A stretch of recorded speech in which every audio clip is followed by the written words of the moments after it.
former NDC constituency secretary for Tarkwa Nsuaem. George, you're welcome to Eyewitness News.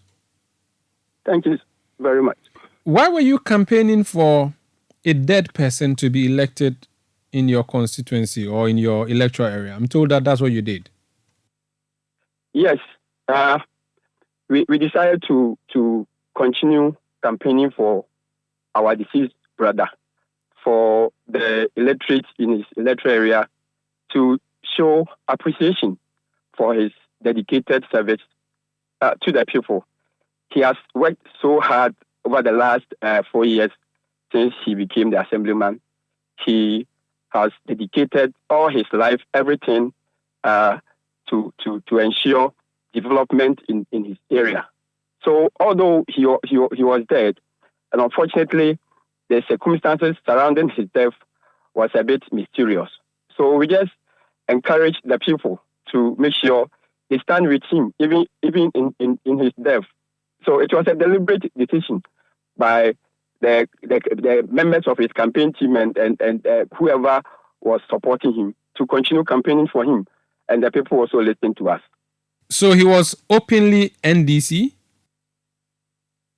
Yes. Until his death, he was the sitting deputy constituency secretary and the sitting assembly member for that electoral area. He has been, this is his second term as a deputy constituency secretary. He became deputy constituency secretary in 2018. And last year, when we went for the constituency executive elections, he was voted for again. And so he has been a party member, dedicated party member. He has served the NDC so well. And he has served his people so well.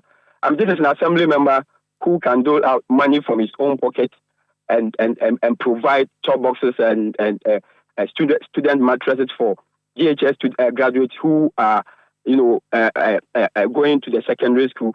This is an assembly member who can lobby the mining company for them to come and construct community centers, schools, and all sorts of infrastructure development.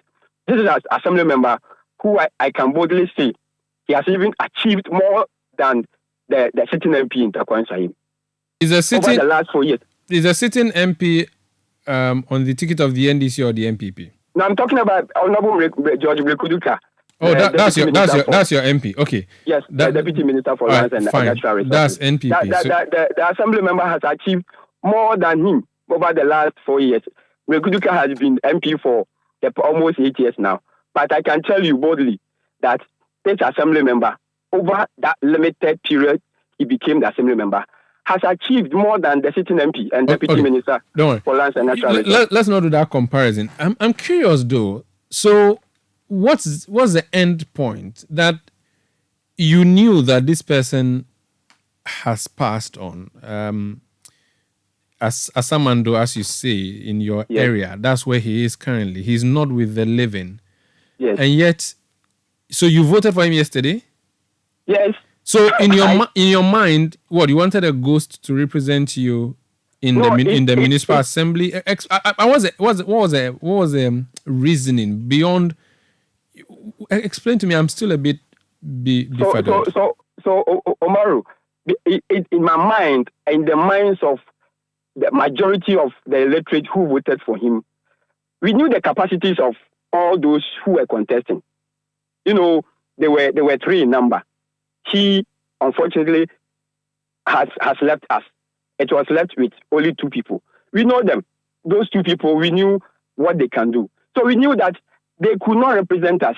They could not fight for us. They could not do anything. The kind of service we needed in the electoral area, those 2 people, none of them can provide that kind of service.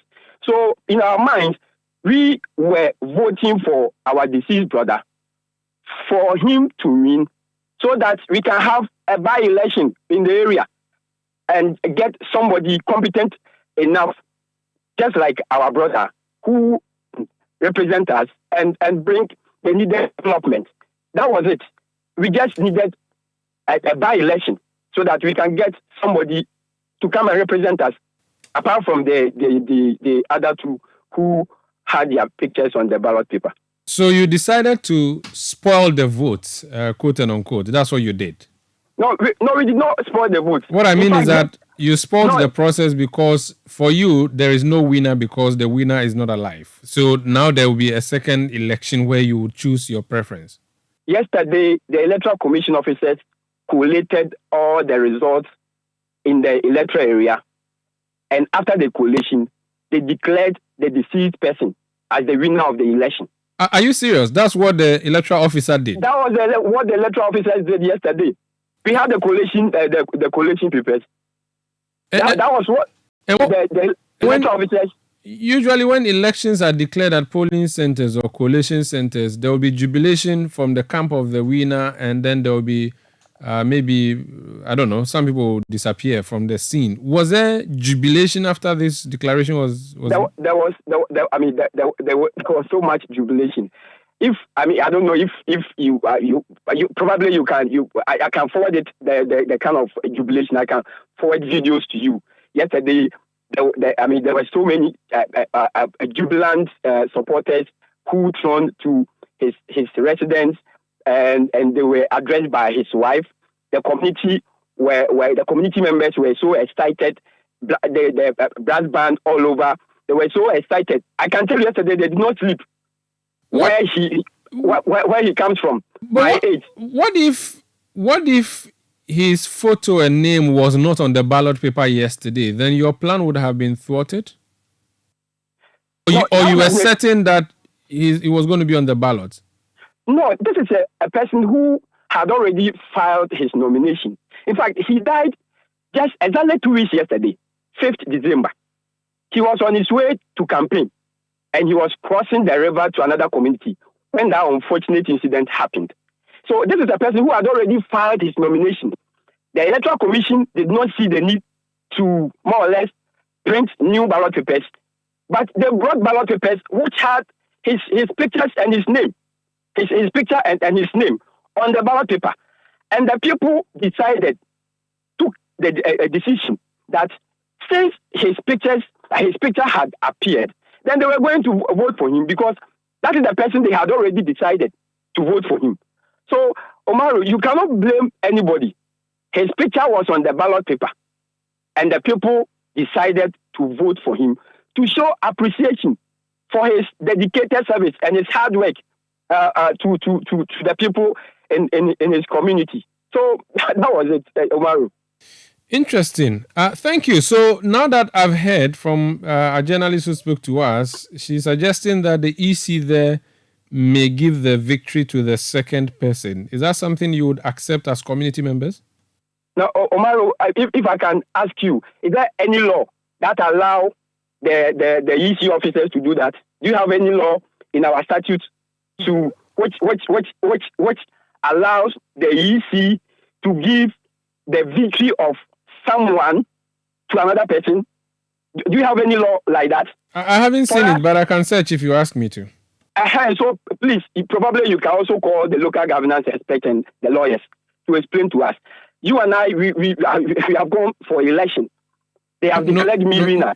And you said because I am deaf, you are giving my victory to another person. What I know is that the EC must write to the district assembly, the coordinating director, informing him about the person who has won.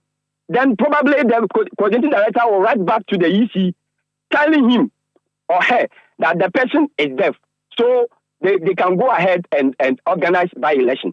But EC by himself or by themselves cannot say they are giving somebody's victory to another person just because the person is diseased. There's no law like that in our statute book.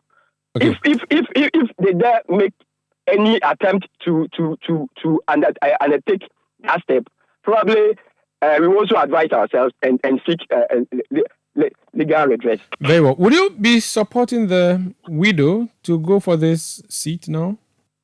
Yeah, certainly. If she decides, and if the family also agrees to that decision, okay, and if all the major stakeholders also agree to that decision, we are going to provide all material resources, all human resources, everything that she will need to contest in that election. Okay. And we will make sure she secures the needed victory so that she can continue the good work her husband started. Very well. Thank you so much. That's George Gad. He's former NDC constituency secretary.